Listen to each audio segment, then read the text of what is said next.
يا ربي بالمصطفى بلغ مقاصدنا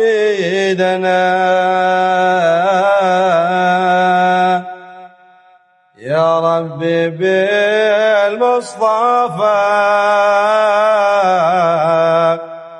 بلغ مقاصدنا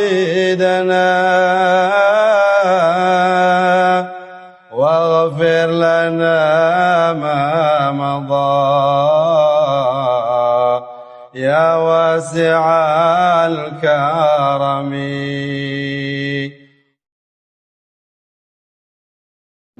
Jamaah salat Jumat rahimakumullah.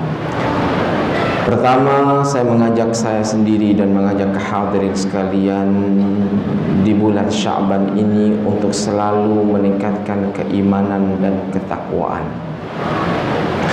Iman yang benar-benar penuh dan totalitas.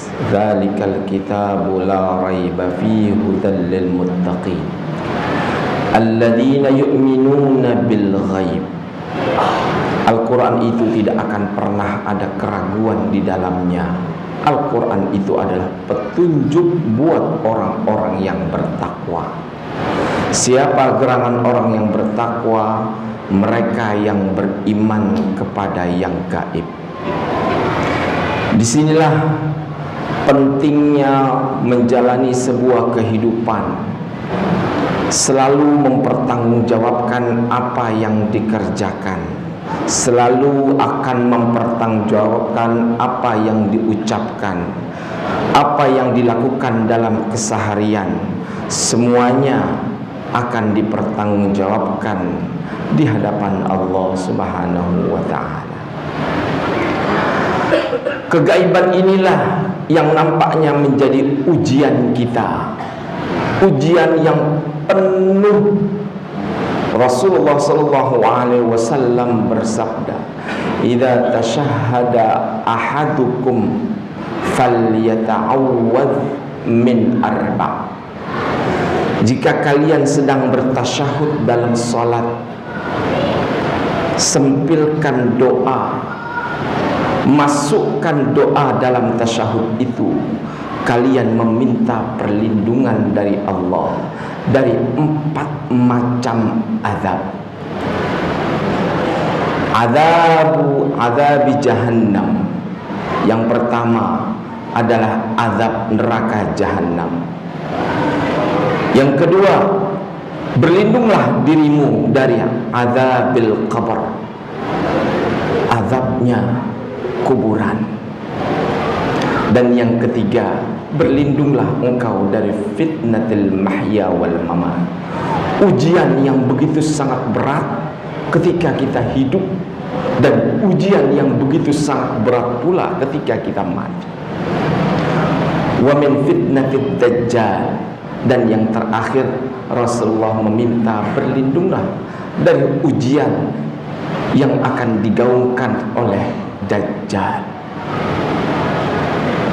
Ini yang kemudian para ulama salafus salihin menggambarkan dalam kitab Ar-Ruh punya Ibn Al-Qayyim, dalam kitab Al-Buhur Az-Zakhirah punya Muhammad As-Safarini, dan Ahwalul Kubur punya Imam Ibn Rajab. Mereka adalah para salih yang pernah menguraikan pengalaman-pengalaman azab yang disebut sebagai azabul qabr. Azab yang Allah berikan secara fase pertama di alam kubur. Walaupun kita terbelah antara dunia nyata dan dunia yang disebut barzakh, maka sesekali Allah memberikan dan membuka tabir itu kepada setiap hambanya yang Allah ingin memperlihatkan. Ini loh azab kubur yang begitu sangat pedih. Diriwayatkan dalam kitab Ruh dan dalam kitab-kitab lainnya, sesungguhnya ketika salah seorang salihin sedang mendatangi sahabatnya yang dirundung musibah atas wafat adiknya, menangis tak terhenti. Kemudian sang salih ini pun berkata, alaisal mautu bihaq. Wahai saudaraku, bukankah kematian itu adalah sesuatu yang hak? Setiap orang pasti akan dijemput kematian. Sang yang dikunjungi dan yang didatangkan takziahnya pun menjawab, inni abki ala ma kana fa'ala akhi. Sesungguhnya aku begitu sangat sedih dan gundah gulana karena memikirkan akibat perbuatan saudaraku semasa dia hidup. Bagaimana engkau tahu ketika saudaramu itu mendapatkan sebuah balasan dalam fase pertama yang disebut sebagai fase alam barzakh, awwalu manazilil akhirah. Ketika seseorang masuk dalam liang kubur adalah fase pertama ketika dia masuk dalam fase akhirat, dan disitulah Allah memberikan depek azab sesuai dengan amalan yang dia lakukan. Seorang itu kemudian bercerita, sungguh setelah aku menguburkan saudaraku dan aku pulang, serasa rindu keesokan harinya, dan kujumpai kuburan itu terjatuh dari bagian-bagian yang sudah dikumpulkan. Saqatat lubnatun ila dakhil qabr. Salah satu batu yang sudah dicancang dan dipajang pun terjatuh masuk dalam liang lahat. Kemudian aku mencoba untuk menggapai lubnah tersebut. Baru saja kuburan itu aku pacul dengan kedalaman yang tidak dalam, namun kulihat begitu banyak bercak-bercak bekas membara, bara-bara api yang begitu sangat panas dan mengeluarkan asap. Disitulah aku tidak tega. Disitulah aku merenung. Sungguh pasir, tanah yang sudah aku tumpukan di atas jasad itu menghitam.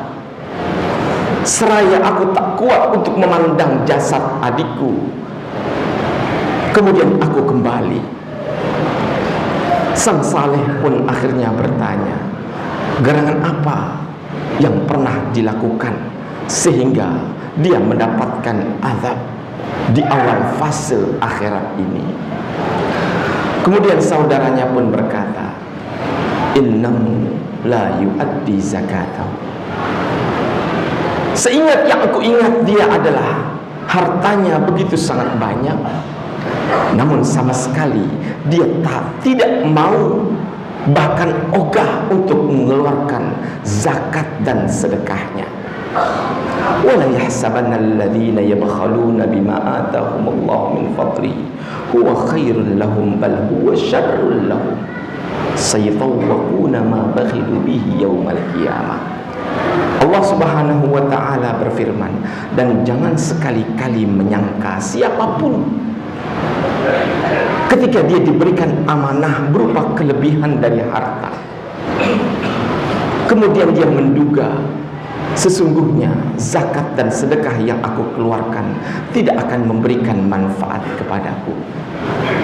Dia menduga bahwasanya banyaknya uang amanah yang Allah titipkan adalah kelebihan yang dia miliki, dan dia tidak mau mengeluarkan zakat dan sedekahnya. Allah pun berfirman, itu akan menjadi berbalik kepadanya sebagai sebuah ganjaran yang sangat buruk, dan harta yang dia miliki akan melipat jasadnya sehingga tak bisa lagi dia keluar dari kungkungan harta yang dia miliki. Kiranya banyak kisah-kisah ini yang sangat bisa kita butuhkan untuk kembali mengingatkan sesungguhnya keimanan dan ketakwaan seseorang itu sejauh mana dia beriman terhadap hal-hal yang bersifat gaib.